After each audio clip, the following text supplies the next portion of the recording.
And then there is the canyon. Nothing prepares you for the emotional and spiritual wallop of that first glimpse of the Grand Canyon. It is an epiphany lying in wait.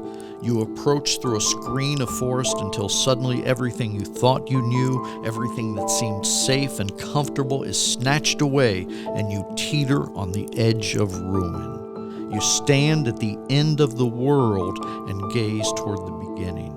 Grand Canyon feels like a cataclysm pausing just to catch its breath. The silence is a symphony. The silence seduces. It grabs hold of you. Wafting up from the abyss, a profound quiet eclipses the petty noise of everyday life. The whisper of the canyon blots out all other sound. For the first time in your life, you can actually hear distance. Welcome to the Grand Canyon. That's incredible. That's amazing. You remember the first time you've seen that place. Yeah. You can't help but remember it like it was yesterday. I mean, it's just one of those things that's just so incredible that it's a life-altering park. You know, it's one of those places, and this is one of the reasons I like to write the books, and I like to go around and do presentations and talk and stuff, is to encourage people to get out and see this stuff in our backyard, because we're the only state that contains one of the 7 natural wonders of the world. Yep. You know, here's a place that people from all over the globe, every far-reaching country, save their money and scrimp and save so they can visit one time in their life a place that we can go any weekend we want. You know, that's such a gift. it is. You know, every year, here's something I do, because, you know, again, I live in the Verde Valley. I'm about 2.5 hours away, but so I visit frequently, but at least once a year, and I just did this back in October. I get up in the morning early, drive to the canyon. I hike down. This time I hiked down the South Kaibab Trail. I hiked down 3 miles to Skeleton Point. Got a little sitting rock there that I like. Got a little off the trail with a little pinon pine shaded. Just for a second. It seems like everybody that hikes or hikes the Grand Canyon or hikes something in Arizona has their spot. Exactly. Where they have this rock they stop at every single, and they're creatures of habit. And maybe it's because it helps you measure distance. How are you feeling? Should I go any further? But my father-in-law, who's done rim to rim to rim, always talks about the spots that he sits at. These are places of power. This is, you know, I mean, I've been here many times. This spot on Skeleton Point has healed me. It's helped me celebrate things. It's got me through a lot.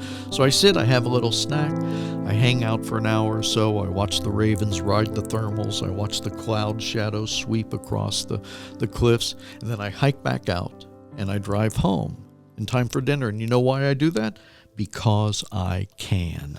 Because that's one of the privileges of living in Arizona. That's a perk that only we get to enjoy, nobody else. And I always want to remind myself of that. I never want to take that for granted. So we can't talk about the Grand Canyon without bringing up Ralph, who used to be our former manager, who's no longer with us. But he would lead groups of agents to go on the Grand Canyon because it was so deep meaning to him. Yeah. I remember one time he said he was going to do it the first time. He's going to go rim to rim. And he goes, if anybody wants to sponsor me, my goal is to do it in this time. If I make it at that time, then you would have to donate money to this charity.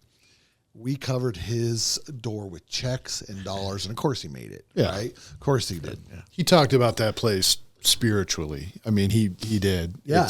That's how he's no longer with us, but he hiked that every chance he got. But look what he's done. I completely understand. Yeah, I mean, look at Lynette Brewster, Sharon Fern. They continue that tradition of going to Sharon the just got back from maybe a month ago, right? Something like that. So it has special meaning to my family as well. Obviously, my kids have been there multiple times. My wife and I continue to go there. If you've never done it, ride a bicycle around the Grand Canyon. Yeah, you can rent bikes. My favorite thing to do, especially with my electric bike. And then I discovered really biking. I discovered recently, because I had not been to that section yet. I discovered Hermit's Rest. Oh, yeah. If you've never been to Hermit's Rest, It is the most coolest fireplace I've ever seen in my life. It is very impressive. A Mary Coulter designed spot. That's one of her, signature places. In fact, because she also does the Desert View Watchtower there at the opposite end. That's at the far eastern entrance, and the Hermit's Rest is at the west end. So the same person built that? Yes, Mary Coulter. I did not know that. She was an architect for the Fred Harvey company, and very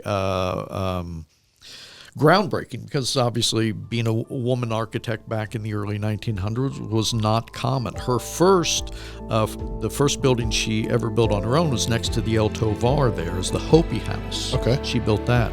So because when she started, she kind of changed the direction of national park architecture.